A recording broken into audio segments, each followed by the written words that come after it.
How to fix your name on Tinder. Hi guys, it's Mikrant. Hope you guys all are fine. Today I'm gonna guide you how to fix your name on Tinder. So without any delay, let's get started. First, open up your Tinder application and log into your account. Once you log in, tap on this profile icon at the bottom right corner of the screen. In this page, tap on the pencil icon to access your various details. Here you can see various options that you can edit to make your profile more personalized and authentic.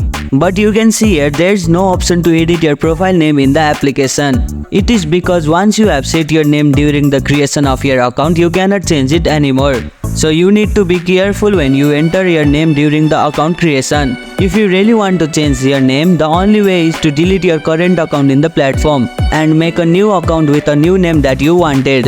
To delete your account, just go back to your profile page and here tap on this gear icon at the top right. In this page, swipe up and below, tap on this delete account button here. Just tap on this delete my account option and follow the succeeding instruction to delete your current account and create a new one.